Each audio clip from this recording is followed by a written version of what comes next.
Have you thought a long time ago that you would first run for school committee and then maybe be a town councilor and then run for state rep? I mean, has the state rep or even another office beyond state rep been a goal of yours? Well, I would say that's something I've thought about all my life. I was 18 years old when I ran for my first public office in Milford, Massachusetts. And at the time, you had to run to be a member of town meeting.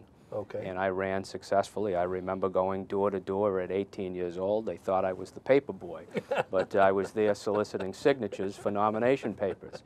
I served that term, and my family in Milford were very active politically, and it was something that I had always set my sights on. It was around 2001 when September 11th occurred that I realized I didn't think I was giving back to my community as much as I really should have, and I wanted to get back into public service.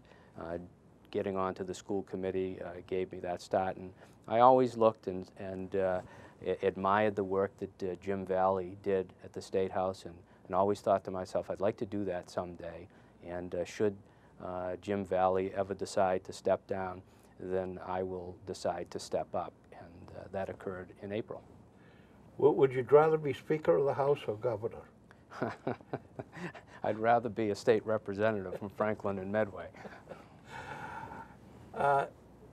Is there a specific, how do I say, the platform that you're running on? Are there some issues that you're bringing before the people that you're asking people to consider Yes. to vote for you on?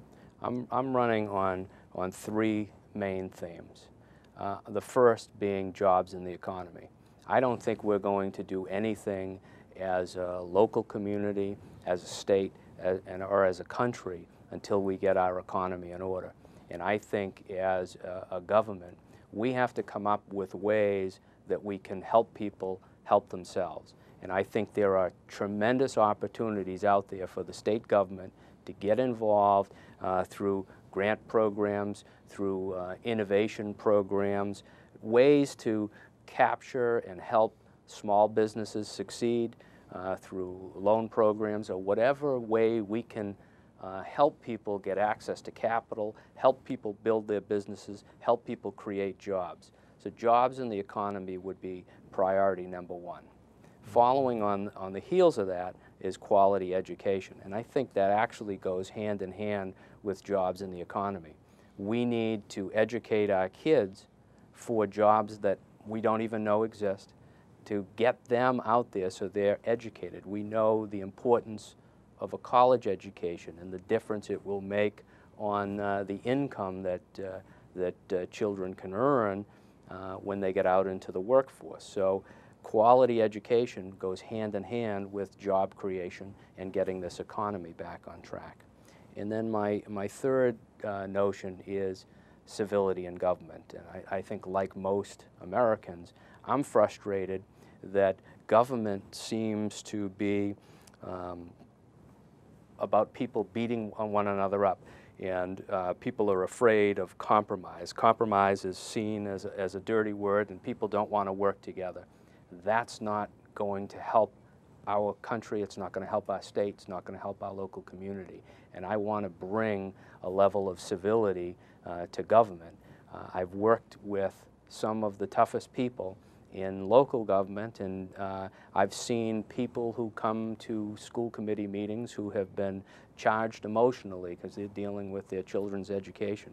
And being able to work through those problems and work with people who are challenging, to say the least, I think was one of the strengths that I brought in my role as chairman of the school committee, and I'd like to bring that strength with me to Beacon Hill to get people to work together and understand that by working together we can make this state a great place to work and live. The State House of Representatives has been, and I anticipate will continue to be, overwhelmingly Democratic.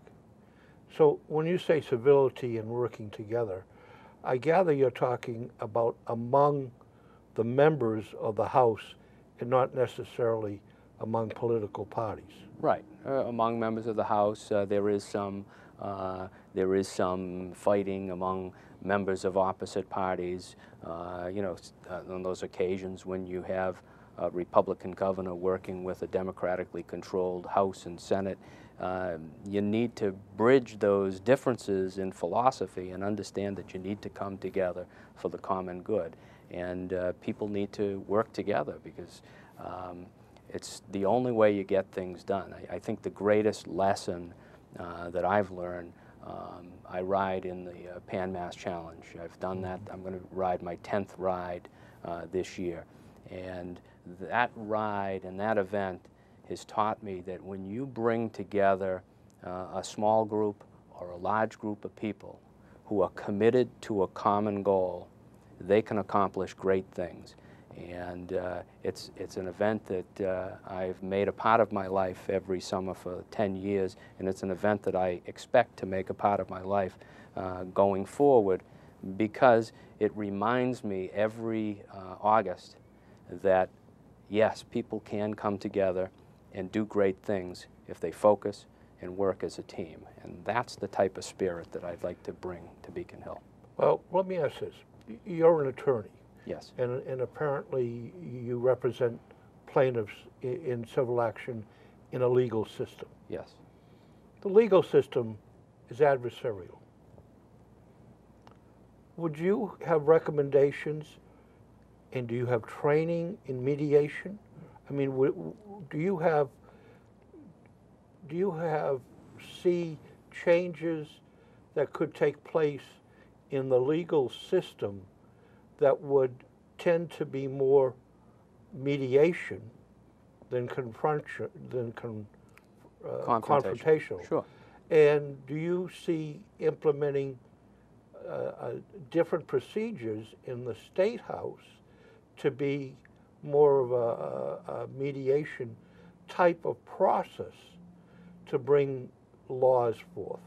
Well, I will say that I've enjoyed 26 years being a trial lawyer, and I can't think of a better justice system anywhere in the world than what we have here in the United States.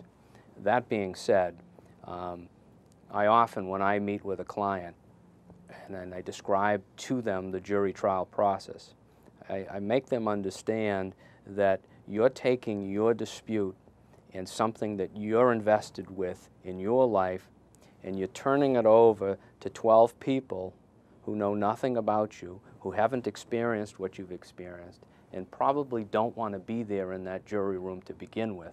And you're leaving that dispute to 12 disinterested people.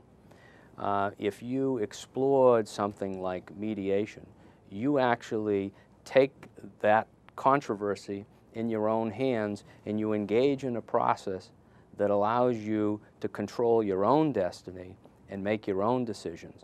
So in my practice, I encourage any client of mine to participate in that process. I would love to see more court-ordered mediation of disputes, because oftentimes when people get involved in a lawsuit, they become emotionally invested.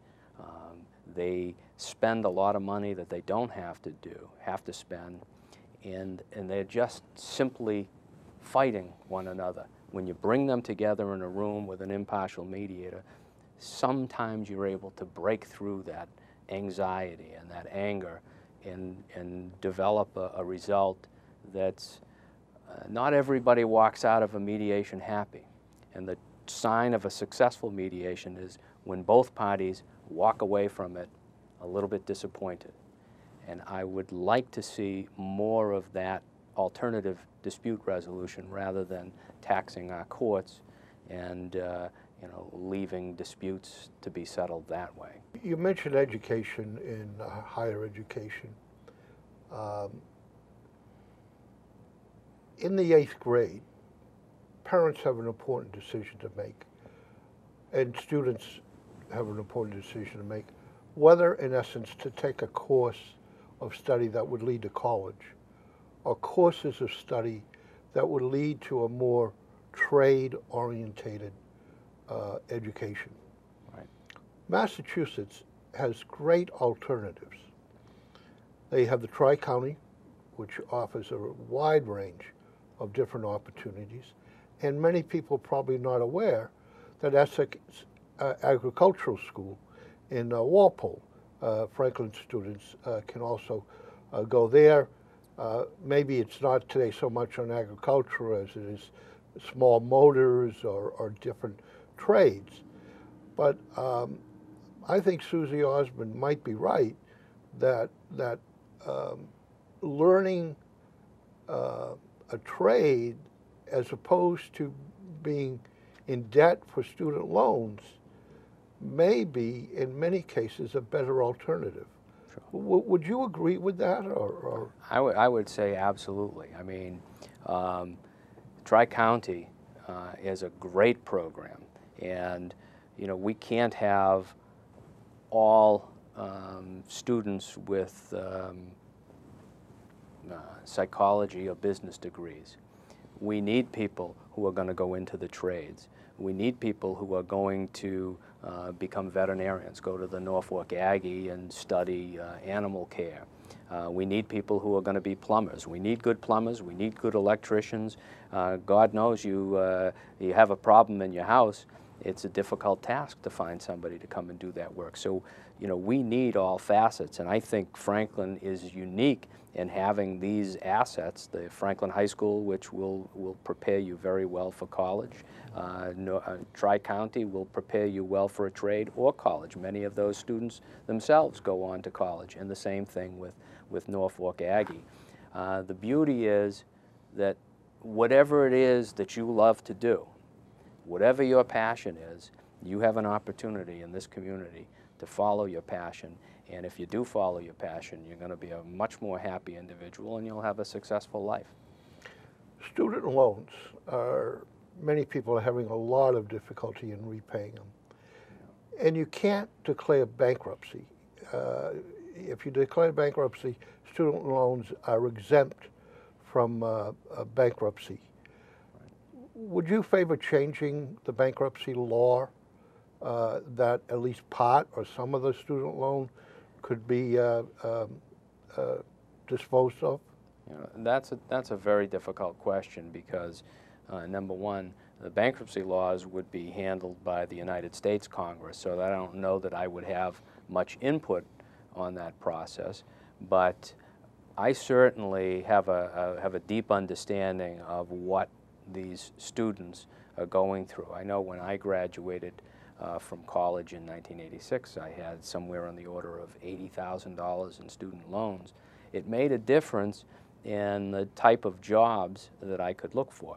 I couldn't go into a public service job that was not going to pay me enough that I could make my student loan payments. I had to look for a job that was going to pay me enough that would allow me to make those loans. So loans in and of themselves made a decision for me about the type of career I could explore. And that's 25 years ago. Now kids are graduating with hundreds of thousands of dollars in student loans. You know, a private university in Massachusetts or in the New England area, it's not uncommon for the bill to be $50,000, $55,000 a year. Over 4 years, that's over $200,000.